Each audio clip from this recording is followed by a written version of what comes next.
सो पहला जो स्टेज होता है, first stage is to cover NCERT. और एनसीईआरटी कवर करने के पीछे एक ऑब्जेक्टिव होता है। बता सकते हो क्या है? क्यों ज़्यादातर टीचर बोलते हैं कि आप एनसीईआरटी कवर करो? एनसीईआरटी में पॉजिटिविटी भी है और नेगेटिविटी भी है, दोनों ही चीज़ें हैं।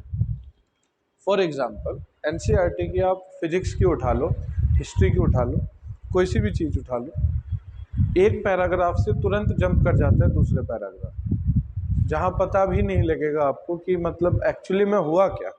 ठीक, 12th क्लास का एक चैप्टर है हिस्ट्री का, उसमें एक ही पैराग्राफ में 8th to 18th century describe किया हुआ है कि इस टाइम पे रिलीजियस डेवलपमेंट कैसे हुआ। तो ये ऑब्वियस सी बात है कि इस तरीके की किताब सफिशिएंट तो नहीं होगी। ठीक, फिर रिकमेंड किया जाता है कि पुराने पब्लिकेशन की लो। पुराने पब्लिकेशन की क्यों लो? ताकि आप फैक्चुअली इवेंट को अच्छे तरीके से समझ सकें सीक्वेंस में। ठीक है, लेकिन नई वाली की अपनी खासियत है। नई वाली की खासियत यह है कि अगर इतना कुछ नहीं दिया हुआ है तो इसका मतलब आपका अपना एफर्ट लगेगा पता करने के लिए। तो थोड़ी बहुत ये सेल्फ स्टडी करने पे ज़रूर मजबूर करती है कि थोड़ा सा आप पता करिए कि आखिर इसके अलावा और क्या हुआ था। इसके ऊपर तो टोटली डिपेंडेंट नहीं रह सकते आप। ठीक है, ठीक। 6th क्लास की किताब आपने खरीदी तो उसमें पढ़ा होगा कुछ ना कुछ तो, या देखा नहीं देखा? अच्छा, ये हिंडन में बाढ़ आने की वजह से। ठीक है, हिंडन नदी कहाँ से निकलती है? ये आइडिया ना। अब ना इन चीज़ों की आदत डाल लो। ये वो चीज़ें हैं जितना ज़्यादा आप इनको एक्टिव रखोगे ना अपनी लाइफ में, उतनी ही आसानी से आप अपना पेपर पास कर सकते हैं। ठीक है, नहीं तो डिफ़िकल्ट होना डिफ़िकल्ट होने में ज़्यादा टाइम थोड़ी लगता है।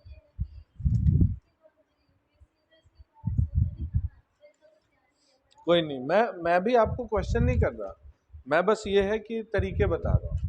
मैं जब जब जो जो चीज़ बताऊंगा उन चीज़ों को नोट कर लेना, ध्यान से रख लिखना। ठीक है, ताकि आपको आइडिया हो जाए। ठीक, तो तीन जो मेजर सब्जेक्ट है आपके, ठीक है, हिस्ट्री आवर पास्ट पार्ट 1 है ये। ठीक है, टाइटल जो है वो है आवर पास्ट पार्ट 1। ठीक है, ज्योग्राफी में आवर हैबिटेट है सर, हैबिटेट, ये भी पार्ट 1 है आई थिंक, या नहीं है इसका श्योर नहीं है, लेकिन ये तो है सोशल एंड पॉलिटिकल लाइफ, ये है पार्ट 1। ठीक, ये ये सेकंड है, ये सेकंड नहीं होगा, सिक्स्थ में नहीं होना चाहिए सेकंड। ठीक है, तो ये चीज़ है, कोई नहीं। अब सबसे पहले एक टॉपिक को लेते हैं हम, सोशल एंड पॉलिटिकल लाइफ, और इसके इंडेक्स से समझने की कोशिश करेंगे कि ये किताब का पर्पस क्या है। ठीक है, अभी 6th में तो हो नहीं कि पहले एकदम रीडिंग करना शुरू करा दें।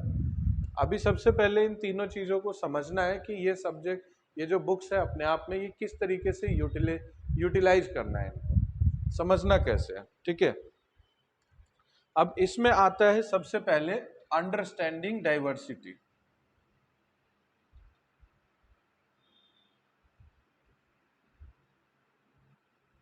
हमारा जो देश है, ठीक है, उसमें आप अपने ही गांव में देखेंगे अलग अलग जो है कम्युनिटी के लोग रहते हैं। ठीक, अलग अलग रिलीजन के रहते हैं। तो जब डिफरेंशिएटेड हो जाएगा तो इसका मतलब क्या होगा?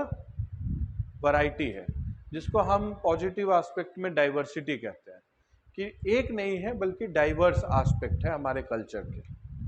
ठीक है, और ये डाइवर्सिटी जो है वो एक दिन में अचीव नहीं हुई है।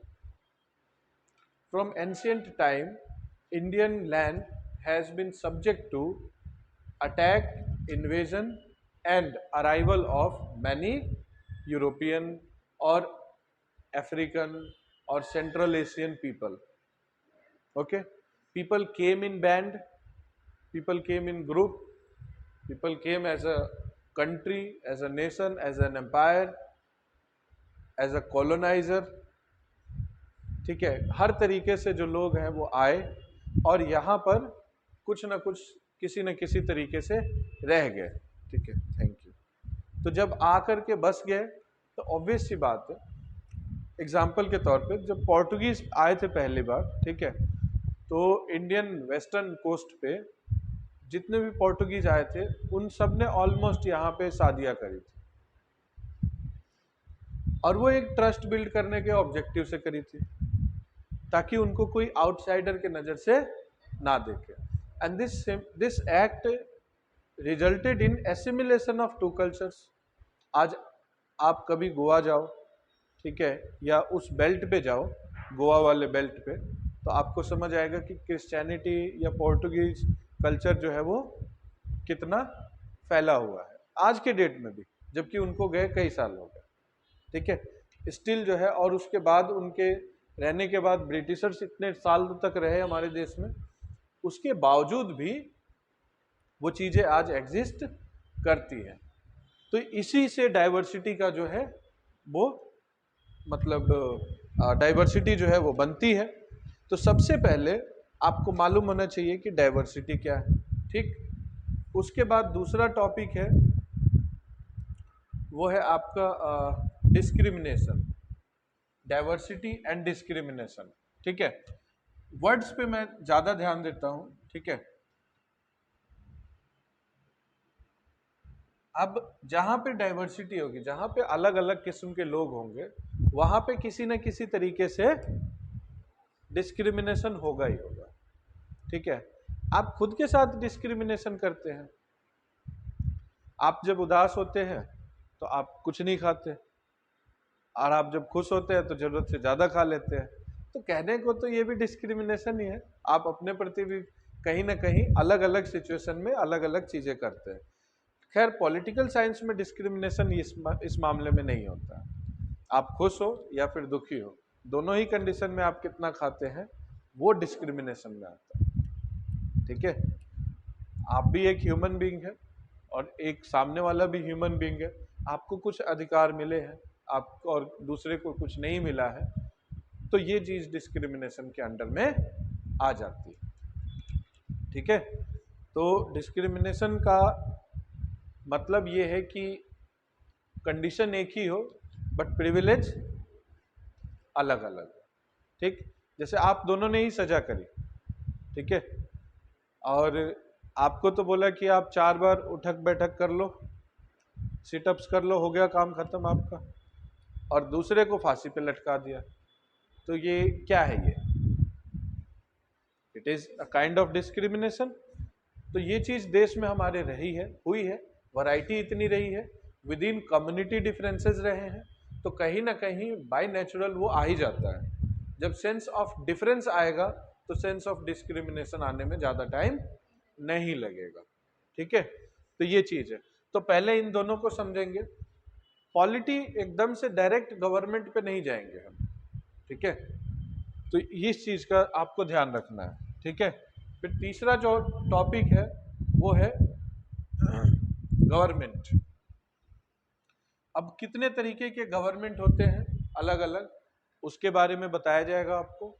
और फिर उसमें से अगला चैप्टर जो हम फॉलो करते क्या करते हैं, डेमोक्रेटिक गवर्नमेंट।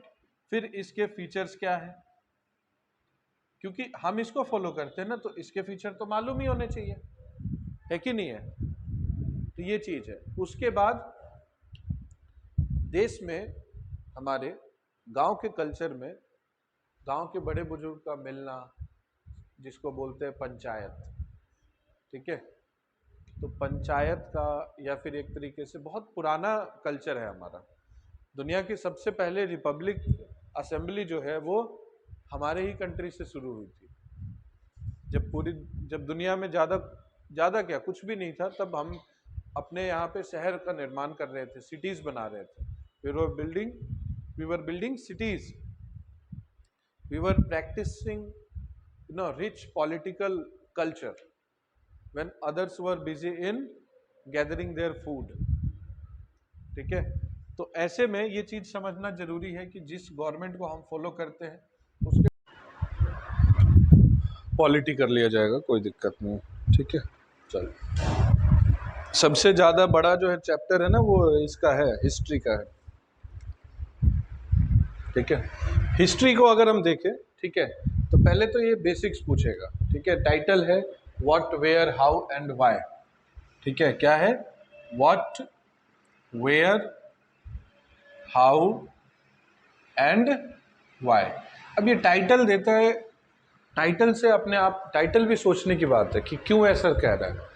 वो ऑब्जेक्टिव होता है कि आप किस तरीके से आपको ये चैप्टर पूरा कवर करना है, क्या चीज़ मिला, कहाँ मिला, कैसे हुआ था वो, क्यों हुआ था।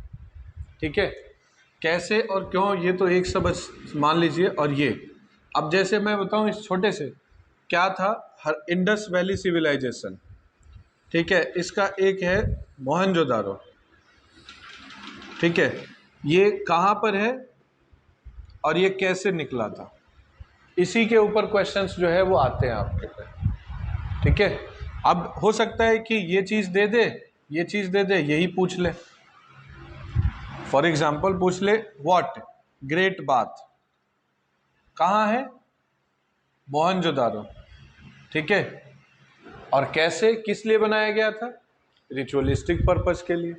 ठीक, तो ये इस तरीके से जो है वो क्वेश्चंस आते हैं। तो यही टाइटल जो है वो आपका दिया हुआ है, व्हाट, वेयर, क्या चीज़ मिली है, कहाँ मिली है। क्या हर घटना को हम हिस्ट्री मान सकते हैं? नहीं, not every event is a historical event.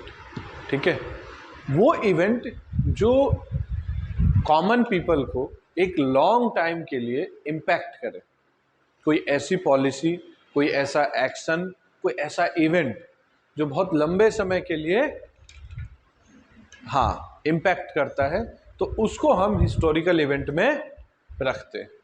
ठीक है, तो ये चीज़ है।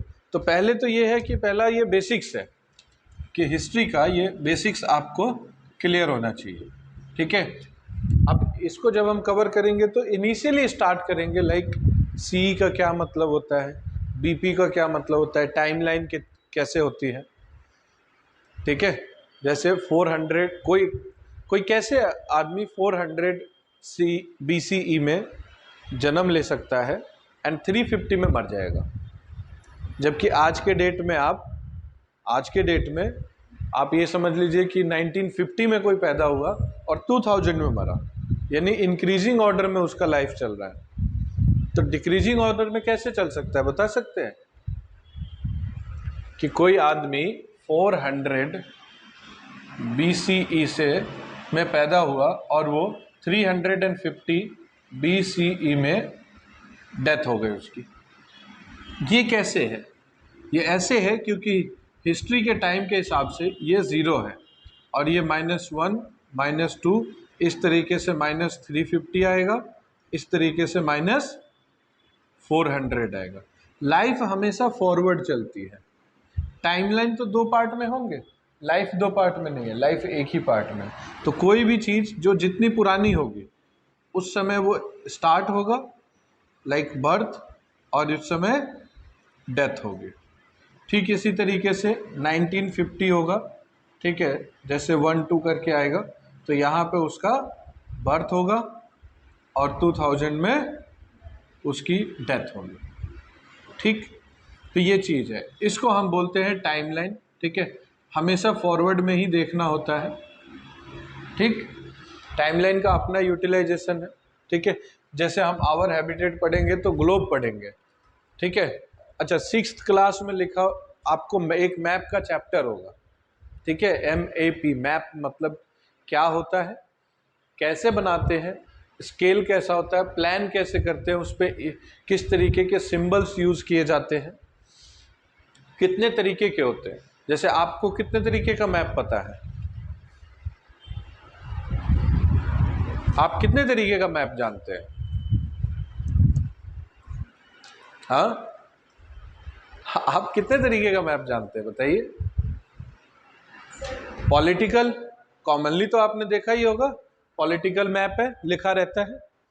दूसरा फिजिकल मैप, एक थीमेटिक मैप होता है, ठीक है।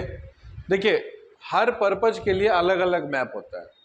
अगर आप आर्मी वालों के पास देखेंगे तो टेरेन मैप बिल्कुल डिफरेंट होगा, वो आपको समझ में भी नहीं आएगा क्या है, ठीक है। और उनको ट्रेनिंग मिली होती है, वो समझ जाते हैं कि कहाँ पे पेड़ है, कहाँ पे नदी है, कहाँ पे क्या है, ठीक। कॉमन चीज़ें तो आप भी जानते हैं, जैसे रेलवे लाइन है तो रेलवे लाइन मैप में कैसे शो करते हैं?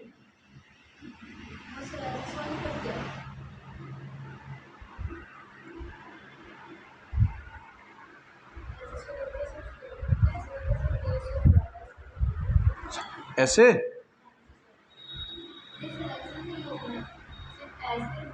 बताओ। अच्छा ओके। हाँ हाँ हाँ, कैसे बताओ?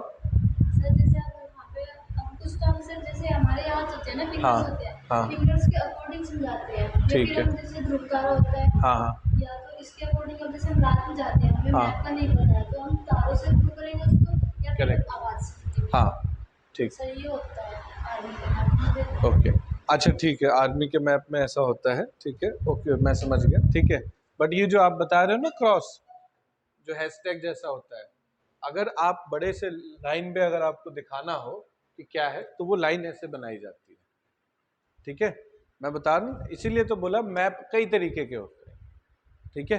तो ये टाइप का जो मैप, मतलब डिफरेंट टाइप के मैप है, आपके 6th क्लास में दिया हुआ है, ठीक। अब जैसे आपको तो पता नहीं होगा, आप जैसे यूपीएससी, आप सिविल सर्विसेज को अगर हटा करके आप कोई भी एग्जाम प्रिपेयर करें तो एनसीईआरटी आपको रिकमेंड नहीं किया जाता है, कोई भी नहीं करता है, ठीक है, सिवाय मेरे। मैंने सबको बोला हुआ है एनसीईआरटी पढ़ना है, ठीक है, तो कोई नहीं करता। अब होता क्या है कि क्वेश्चन अगर आ जाएगा कि टाइप ऑफ मैप के ऊपर, तो कैसे आंसर करोगे? टाइप ऑफ मैप के ऊपर कैसे आंसर करोगे? मैप में कॉन्टोर कैसे बनाया जाता है, क्या शो करता है, रिप्रेजेंट क्या करता है। अभी एक एग्जांपल शो करूंगा मैं मैप के ऊपर, ठीक है। तो ये चीज है कि कैसे क्वेश्चंस बनते हैं, एंड हम ध्यान से नहीं पढ़ते हैं तो किस तरीके से हमारा नुकसान हो जाता है, ठीक है। तो ये सारी चीजें हैं जो हम लोग धीरे धीरे इसको कवर अप करेंगे, ठीक। इसमें और क्या क्या है, देखो एंशियंट जो है पार्ट, ठीक है, ये एक्चुअली में स्टोन एज से लेकर के और आपका पोस्ट गुप्ता तक है। अब ये जो पोस्ट गुप्ता है, अलग अलग थीम्स में, अलग अलग टाइटल्स में जो है आपको किताब में मिलेगा। For example hunting gathering food, एक चैप्टर है हंटिंग गैदरिंग, और फिर फूड प्रोडक्शन, ठीक है। अब ये तीनों एक अपने आप में प्रोसेस है कि हम पहले क्या करते थे, फिर उसके बाद किस चीज का डेवलपमेंट हुआ, और फिर फाइनली हम फूड प्रोड्यूसर बन गए, फूड प्रोड्यूसिंग सोसाइटी बन गए, ठीक है। तो ये अलग अलग चीज होती है। फिर उसके बाद जब ये सब, जैसे फूड प्रोडक्शन हुआ, सरप्लस बढ़ा, सरप्लस बढ़ा तो अथॉरिटी और ऐसे लोग बने जिनके पास रिसोर्सेज ज्यादा होने लगे, पावरफुल बने, और पावरफुल बनते ही आपको दिखेगा फिर, ठीक है। ये बेसिकली जो है वो स्टोन एज की बात करता है, ठीक है। इसमें चैल्कोलिथिक तक आ जाएगा आपका, ठीक है, और चैल्कोलिथिक का ही पार्ट इंडस वैली सिविलाइजेशन है। उसके बाद आपका आएगा books and burials, books and burial. अब बुक्स का मतलब हो गया कंप्लीटली वेदा, यानी कि वैदिक कल्चर, ठीक है, और रिमेन्स, उसके पैरेलल जो रिमेन्स बचे हैं, जो अवशेष बन मिले हैं, ठीक है। फिर इसके बाद में किंगडम एंड रिपब्लिक का चैप्टर आता है, किंगडम एंड रिपब्लिक। तो ये क्या है, किंगडम एंड रिपब्लिक क्या है, ये महाजनपदाज, हम यहां महाजनपदाज के बारे में समझेंगे, ठीक। उसके बाद है new question and idea, new questions and idea. तो इसका क्या मतलब है? इसका मतलब तीन चीजों से है, Buddhism, Jainism and 6 philosophical schools. 6 philosophical schools है वो, ये मतलब है इसका। ठीक है, फिर उसके बाद आता है, अब ये सब जब हो जाएगा तो इसके बाद कंप्लीट जो है वो डायनेस्टिक रूल आना शुरू, मतलब बेसिकली महाजनपदाज के बाद पॉलिटी में अशोका, यानी कि मौर्यन एम्पायर। मौर्यन एम्पायर की बात करेंगे हम, मौर्यन एम्पायर की बात करेंगे हम। ठीक, फिर उसके बाद में मौर्यन एम्पायर जब डिक्लाइन करता है तो बहुत छोटे छोटे पार्ट्स में इंडिया में रूल होना शुरू हो जाता है, तो उसको हम सिटीज एंड टाउन्स के हिसाब से पढ़ेंगे, क्योंकि उस टाइम पे कोई खास एम्पायर नहीं था। ठीक है, बेसिकली सातवाहन्स थे, नो डाउट, बहुत लंबे समय तक रहे हैं। ठीक है, बट फिर भी हम, हमारा जो हिस्ट्री का ऑब्जेक्टिव है या इसके हिसाब से वो सिटीज और टाउन के ऑब्जेक्टिव से देखेंगे कि सिटी और टाउन में क्या क्या डिफरेंसेस रहे, कैसा कैसा रहा। ठीक है, फिर उसके बाद में आता है पोस्ट अशोका में ही भक्ति मूवमेंट शुरू होता है, ट्रेड वगैरह ये सारी चीजें आती हैं। ठीक, फिर आता है न्यू एम्पायर एंड किंगडम। तो न्यू एम्पायर एंड किंगडम का मतलब क्या हुआ? इसी टाइम पे साकाज, पार्थियंस, कुशान्स, बहुत सारे जो फॉरेन ट्रैवलर्स थे, मतलब फॉरेन कम्युनिटीज थी, वो आई थी इंडिया में, कई सारे लोग आए थे इसमें। ठीक है, ये चीज है न्यू एम्पायर, यानी कि गुप्ता को पढ़ेंगे हम। ठीक है, और फिर उसके बाद लास्ट में बिल्डिंग्स, पेंटिंग्स एंड बुक्स।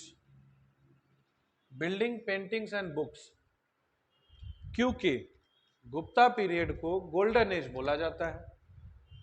अब गोल्डन एज इसलिए बोला जाता है क्योंकि इस पूरे पीरियड में जो लिटरेचर है उन सभी को राइटिंग के फॉर्मेट में, रिटन फॉर्मेट में गुप्ता पीरियड में लिखा गया, तो बुक्स को जस्टिफाई करता है।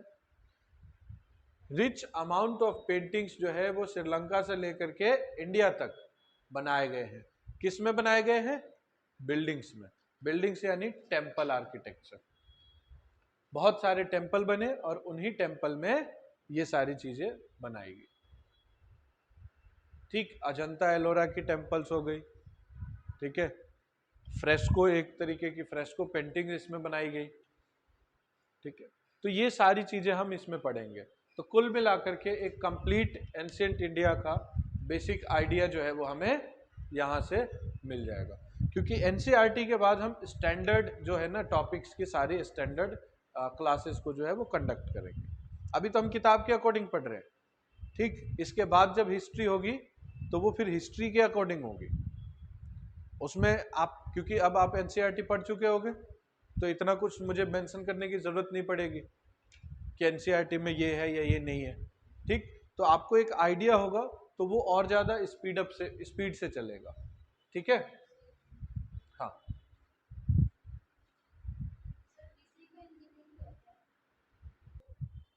हाँ, अंदाजा लगाइए क्या क्या क्या पढ़ना पड़ सकता है, मतलब जब कोई भी इंट्रोड्यूस करेगा किसी भी बच्चे को या किसी भी पर्सन को कि ये ज्योग्राफी, तो कहाँ से स्टार्ट करेगा? हाँ, जियोग्राफी का मतलब, जियो एंड ग्राफी मतलब अर्थ का, हाँ, अर्थ का स्ट्रक्चर, अर्थ के ऊपर, अर्थ का जो साइंस है वो क्या है। तो सबसे पहले तो अर्थ का रेप्लिका, पहला ही टॉपिक आएगा ग्लोब। ठीक है, अब ग्लोब आएगा तो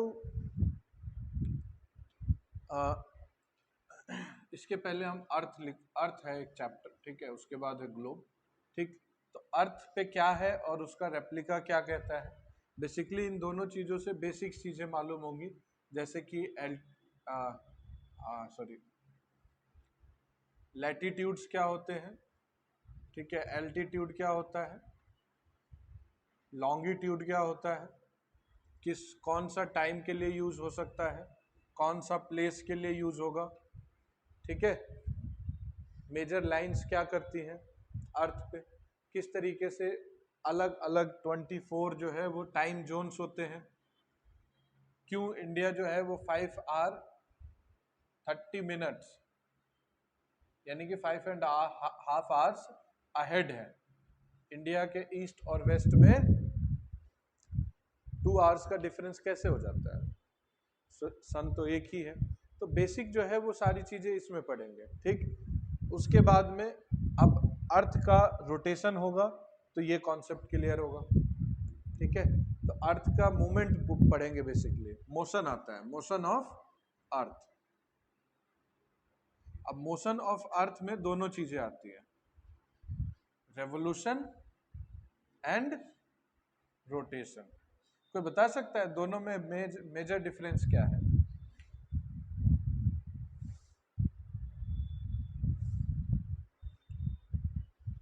रेवोल्यूशन लाइक फेरा, जो फेरे होते हैं। रोटेशन लाइक लट्टू, लट्टू देखा है, एक ही जगह पे वो घूमता है। रोटेशन इज लाइक लट्टू, ठीक है। तो ये चीज है, रोटेशन इज लाइक कथकली, तो एक ही जगह घूमते रहते हैं, ठीक। तो ये दोनों है, दोनों का अपना इम्पैक्ट है। लट्टू के वजह से दिन रात होता है और फेरे के वजह से मौसम बदलते हैं, ठीक। तो ये दोनों चीजों का इम्पैक्ट है। तो इस चीज को, इसके कॉन्सेप्ट को समझेंगे। फिर उसके बाद पूरे अर्थ पे दो चीजें, डोमेन और लैंडफॉर्म्स, ठीक है। ये बेसिक्स हम पढ़ेंगे कि अर्थ पे क्या है। लैंडफॉर्म यानी कि माउंटेन है कहाँ तो कैसे है, कॉन्टिनेंट्स कौन कौन से हैं, ओशियन कौन कौन से हैं, डेजर्ट्स कैसे हैं, ठीक है, ये सब चीजें। और डोमेन लाइक लिथोस्फेयर, हाइड्रोस्फेयर, जो अलग अलग स्फेयर्स है, बायोस्फेयर हो गया, ये सारी चीजें, ठीक है। तो इनका एक चैप्टर है। अब देखो चैप्टर तो दोनों अलग अलग हैं, चैप्टर तो अब कई सारे मिलेंगे, लेकिन मेरा आज का पूरा समझाने का एक ही मतलब है कि आपको चैप्टर का डिफरेंस रिमूव कर देना है। कंटिन्यूटी में आपको किताब पढ़नी है, आपके लिए पूरी किताब ही एक चैप्टर है बस, और कुछ नहीं है, ठीक है। हाँ, फिर उसके बाद में लास्ट में इंट्रोडक्शन आएगा इंडिया का। तो इंडिया के बारे में 3 चीजों के ऊपर बात करेगा, ठीक है। पहली चीज, क्लाइमेट कैसा है इंडिया का, वेजिटेशन कैसा है, और तीसरा चीज वाइल्ड लाइफ कैसा है। और इन सभी चीजों में वही 2 चीजें हमें ध्यान रखनी है, पहला वर्ड्स का, और दूसरा हाँ आंसर राइटिंग जरूर करनी है। और मैं बच्चों के जैसा पूछूंगा, मतलब मैं चेक करूंगा कि आप अगले दिन लिख करके लाए हो कि नहीं लाए हो, क्योंकि डेली आंसर राइटिंग की प्रैक्टिस तो ऐसे ही होगी, ठीक है। और कोई उपाय नहीं। तो 2 से 3 महीना आप भूल जाओ बाकी चीजों को, पहले हम इसको कवर करेंगे बेसिक। जो स्कूल में कमी रह गई है वो अब पूरी की जाएगी अनफॉर्चुनेटली, ठीक है। नहीं तो आप ये समझो कि हमें इतने बड़े बच्चों को ये बताने की जरूरत पड़ेगी क्या, क्या करना चाहिए क्या नहीं करना चाहिए। एथिक्स पेपर होता है, बताओ किसको नहीं पता कि क्या करना चाहिए क्या नहीं करना चाहिए। फिर क्यों लगाया गया, ताकि लोग कम से कम पढ़ के आए कि भाई क्या सही है क्या गलत है। क्योंकि उनको लगता है कि भाई हम इतने पावर में है तो कोई हमें पैसे दे रहा है किसी काम करने, तो क्या ही गलत है बताओ, कमाल की बात होगी। लोग घूस को जस्टिफाई कर देते हैं, ब्राइब को जस्टिफाई कर देते हैं, सर्विस चार्ज के नाम पे अपनी तकलीफ गिना देते हैं कि हमें इतना इतना ये चीजें झेलना पड़ा, तो उसका कंपनसेशन है ये हमारा। इसलिए मैं कहता हूं अगर आपको पैसा कमाना है तो आप बिजनेस करिए, ठीक है। अगर आपको समाज सेवा करना है तो आप एनजीओ ज्वाइन करिए, ठीक है। लड़ना है देश के लिए तो फौज ज्वाइन कर लीजिए, ठीक। कुछ राजनीतिक सुधार करना है तो कोई पॉलिटिकल पार्टी ज्वाइन कर लीजिए, लेकिन इन सारे ऑब्जेक्टिव के लिए आप सिविल सर्विसेज मत ज्वाइन करिए। सिविल सर्विसेज क्यों ज्वाइन करना है, इसका जवाब आपका अपना होना चाहिए और यूनिक होना चाहिए, ठीक है। वाई का जवाब बहुत जरूरी है, सिर्फ सिविल सर्विसेज के लिए ही नहीं। आप कुछ भी कर रहे हो, आप कबाड़ी का बिजनेस कर रहे हैं तो क्यों कर रहे हैं, उसका जवाब आपको जितना क्लियर होगा आप उस काम को उतने ही अच्छे तरीके से कर पाओगे, ठीक है। दोस्त कर रहा है इसलिए कर रहे हैं, किसी ने बोल दिया इसलिए कर रहे हैं, ये सारी ऑब्जेक्टिव्स जो है वो ध्यान में रख करके चीजें की जाती है, ठीक है। और प्लस रेशनल माइंड तो होता ही है, आप जो भी चाहें अगर ठान ले करने को तो उसकी रिक्वायरमेंट फुलफिल करिए, आप आराम से वो चीज कर लेंगे, कोई दिक्कत नहीं है, ठीक है। क्लियर है, मिटा दूं?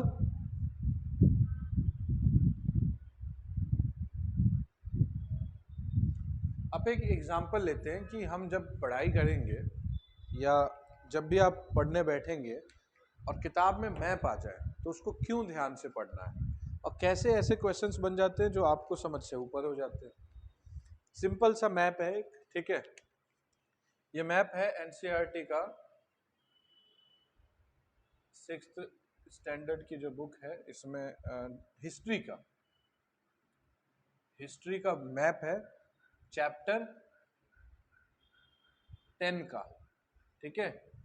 चैप्टर 10 का ये है मैप नंबर 7। इसमें एक्चुअली में बहुत सारा जो है वो पार्ट दिया हुआ है, ठीक है, बहुत सारी चीजें दी हुई है। तो आपको पता है कि ये गंगा निकलती है, ठीक उसके पैरेलल यमुना निकलता है, ठीक।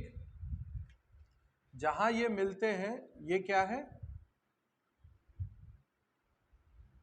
प्रयाग है, ठीक है।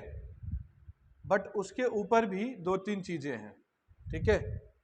जैसे सबसे ऊपर है थानेसर, ठीक है। उसके बाद है मथुरा,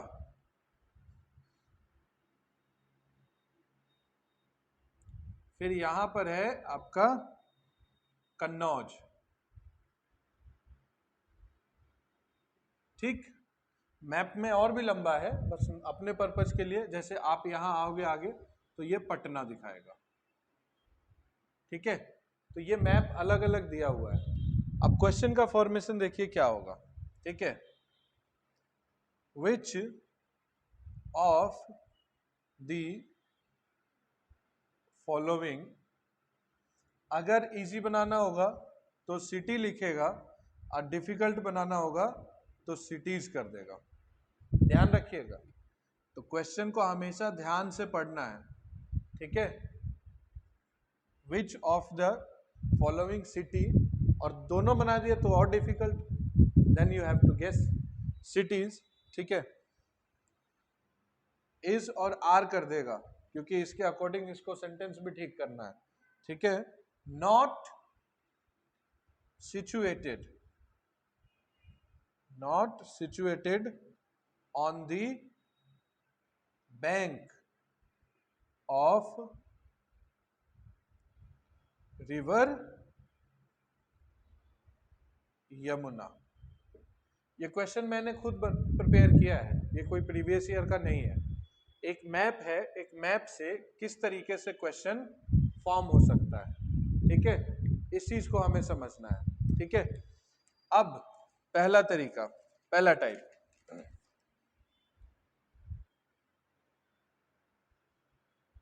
ए थानेसर, बी कन्नौज, ठीक है, सी मथुरा